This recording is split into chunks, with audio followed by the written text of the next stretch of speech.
Everyone, आज हम messenger RNA के बारे में पढ़ते हैं। मैसेंजर आरएनए जिसको हम एमआरएनए भी कहते हैं। इससे पहले हमने राइबोसोमल आरएनए और ट्रांसफर आरएनए के बारे में पढ़ लिया है। देखो, जो मैसेंजर आरएनए है वो एक लॉन्ग आरएनए है, ठीक, और ये टोटल आरएनए का 2 से 5% बनाता है हर सेल में, ठीक है। इसका जो टोटल अमाउंट है पूरे आरएनए का वो 2 से 5% है। इसका काम होता है बेटा, मैसेंजर नाम से समझ में आ रहा है ना, इंस्ट्रक्शंस को लेकर के आता है, मैसेजेस को लेकर के आता है। कहाँ से? डीएनए से, क्योंकि सारा कंट्रोल कहाँ पर है? डीएनए के पास है। तो डीएनए से सूचनाओं को लेकर के ये लेकर के आएगा, और वो इंफॉर्मेशंस या जो इंस्ट्रक्शंस होंगे वो किसी एक पर्टिकुलर पेप्टाइड को बनाने के लिए, पॉलीपेप्टाइड को बनाने के लिए अमीनो एसिड्स की जो सूचनाएं होंगी वो वहां से लेकर के आएगा, डीएनए से। तो इसका काम क्या है? डीएनए से इंस्ट्रक्शंस को कैरी आउट करना, उनको लेकर के आना, ठीक। इसीलिए इसको हम इंफॉर्मेशनल या फिर जेनेटिक आरएनए भी कहते हैं। अब ये जो इंस्ट्रक्शंस हैं ये किस फॉर्म में रहते हैं? ये रहते हैं बेस सीक्वेंसेस की फॉर्म में, ठीक है। जो न्यूक्लियोटाइड्स होते हैं ना, उनमें जो बेस सीक्वेंस है उनमें ये इंस्ट्रक्शंस प्रेजेंट रहते हैं, और इसी को हम जेनेटिक कोड कहते हैं, ठीक। 3 जो एक साथ लगे हुए नाइट्रोजन बेसेस हैं वो क्या करते हैं? किसी एक पर्टिकुलर अमीनो एसिड के लिए स्पेसिफाई होते हैं। 3, ठीक है। क्वेश्चन आ सकता है कि how many nitrogen bases are responsible for a particular amino acid.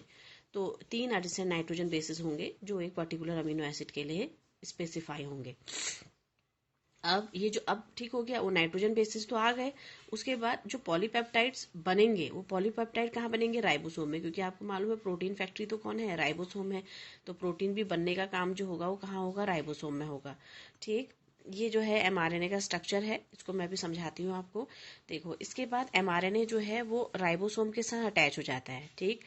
Then जो ट्रांसफर आरएनए है वो क्या करेगा? अमीनो एसिड्स को इंड्यूस करेगा, ठीक है। जो टीआरएनए को इंड्यूस किया जाएगा कि वो स्पेसिफिक जो है अमीनो एसिड्स के सीक्वेंसेस को लेकर के आए, क्योंकि उस सीक्वेंस को किसके साथ मैच होना है? एमआरएनए के साथ। तो इसलिए tRNAs are induced to bring amino acids in a particular sequences according to the sequence of codons present over mRNA. TRNA को मैं अमीनो एसिड्स को इस तरीके से अरेंज करने के लिए इंड्यूस किया जाता है कि वो जो हैं वो एमआरएनए के कोडॉन्स के साथ मैच कर जाएं। दैट मीन एमआरएनए के जो कोडॉन्स हैं वो टीआरएनए के एंटी कोडॉन्स के साथ मैच होने चाहिए। तो इसीलिए टीआरएनए को इसलिए ऐसे इंड्यूस किया जाता है कि उसके अमीनो एसिड उस सीक्वेंस में हो जो सीक्वेंस किस में प्रेजेंट हो? एमआरएनए के साथ प्रेजेंट हो, ठीक। और यूकैरियोट्स में जो है एमआरएनए के पास एक मिथाइलेटेड रीजन होता है, वो 5 प्राइम टर्मिनस में, यहाँ पे मिथाइलेटेड रीजन होता है उसके पास, ठीक है। इसके बाद देखेंगे ये it functions as a cap for the attachment with ribosome. अब ये जो मिथाइलेटेड रीजन है उसका क्या काम है? वो क्या करता है? एज अ कैप काम करता है, ठीक है। ये कैप की तरीके से काम करता है और ये हिस्सा राइबोसोम के साथ जुड़ेगा। क्वेश्चन आ सकता है कि यूकैरियोट्स में जो मैसेंजर आरएनए का कौन सा वाला हिस्सा राइबोसोम के साथ अटैच होता है? तो वो है कौन? कैप वाला हिस्सा, ठीक है। और इस कैप वाले हिस्से में क्या है? मिथाइलेटेड रीजन बोलते हैं, ठीक है। इसमें मैथिल ग्रुप जुड़ा होता है और यहीं से जो है ये राइबोसोम के साथ जुड़ने का काम करता है। इसके बाद है, अब ये जो कैप वाला हिस्सा है वो या तो डायरेक्टली फॉलो हो जाएगा इनिशिएशन कोडॉन के साथ, या फिर बीच में एक गैप हो सकता है, छोटा सा एक गैप हो सकता है, ठीक है, जिसको हम नॉन कोडिंग रीजन या फिर लीडर रीजन बोलते हैं या लीडिंग रीजन बोलते हैं। इस तरीके का देखो, कैप वाले रीजन के बाद डायरेक्ट या तो इनिशिएशन कोडॉन वाला हिस्सा आ जाएगा, या अगर ये नहीं आ रहा है तो बीच में एक गैप आता है जिसको हम कहते हैं नॉन कोडिंग रीजन या फिर लीडिंग रीजन, राइट। इसके बाद जो है डायरेक्ट इनिशिएशन कोडॉन वाला हिस्सा शुरू हो जाता है।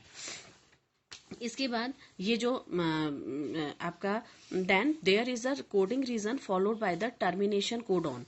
देखो, इसके बाद ये वाले रीजन के बाद ये इनिशिएशन कोडॉन वाला रीजन आ गया, और इसके बाद कौन सा रीजन आ जाएगा? टर्मिनेशन कोडॉन का रीजन आ जाएगा, ठीक है। ये हमने यहाँ पे लिखा है टर्मिनेशन कोडॉन, ये आपने याद करने पड़ेंगे। 3 है, UAA, UAG, UGA। मतलब जहां पर ये आ गए तो दैट मीन जो रिएक्शन है वो रुक जाएगी, ठीक। तो ये टर्मिनेशन कोडॉन हो गए। एक इनिशिएशन कोडॉन है जहां से रिएक्शन स्टार्ट होगी, और एक टर्मिनेशन कोडॉन है जहां पर रिएक्शन बंद हो जाएगी। तो 3 तरीके के टर्मिनेशन कोडॉन है, UAA, UAG और UGA, ठीक है। अब ये टर्मिनेशन कोडॉन के बाद क्या होता है, एक छोटा सा नॉन कोडिंग टेलर रीजन भी आता है और एक पॉली ए एरिया या फिर पॉली ए टेल एरिया आता है, वो आता है आपका 3 प्राइम टर्मिनस में।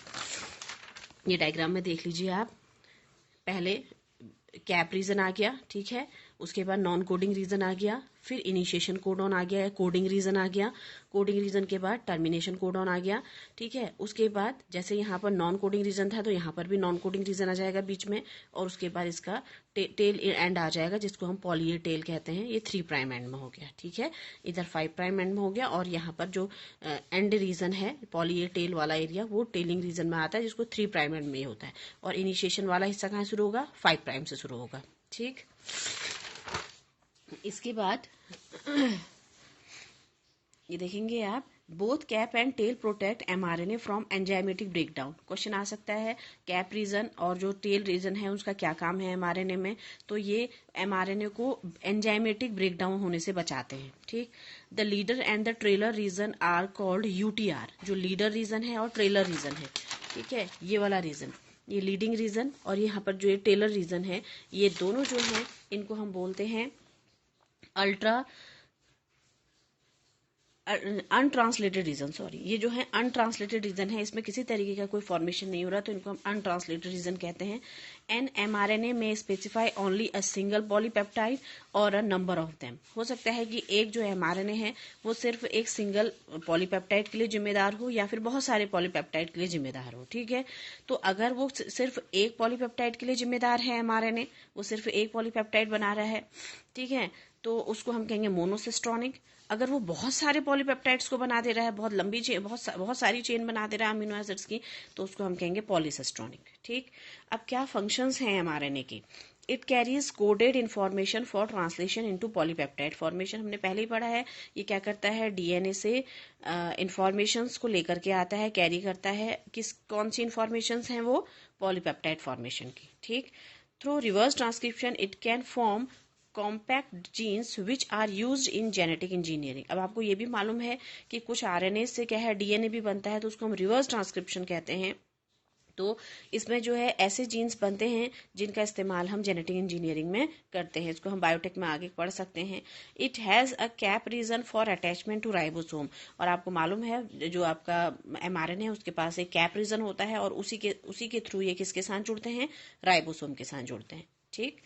तो इसको समझ लेंगे बेटा, और इसके नोट्स मैंने आपको पहले ही भेज दिए हैं, तो आप लोग नोट्स बनाइए और भेजिए, मैं उसे चेक भी करूंगी। आप लोग भेज नहीं रहे हैं आजकल नोट्स,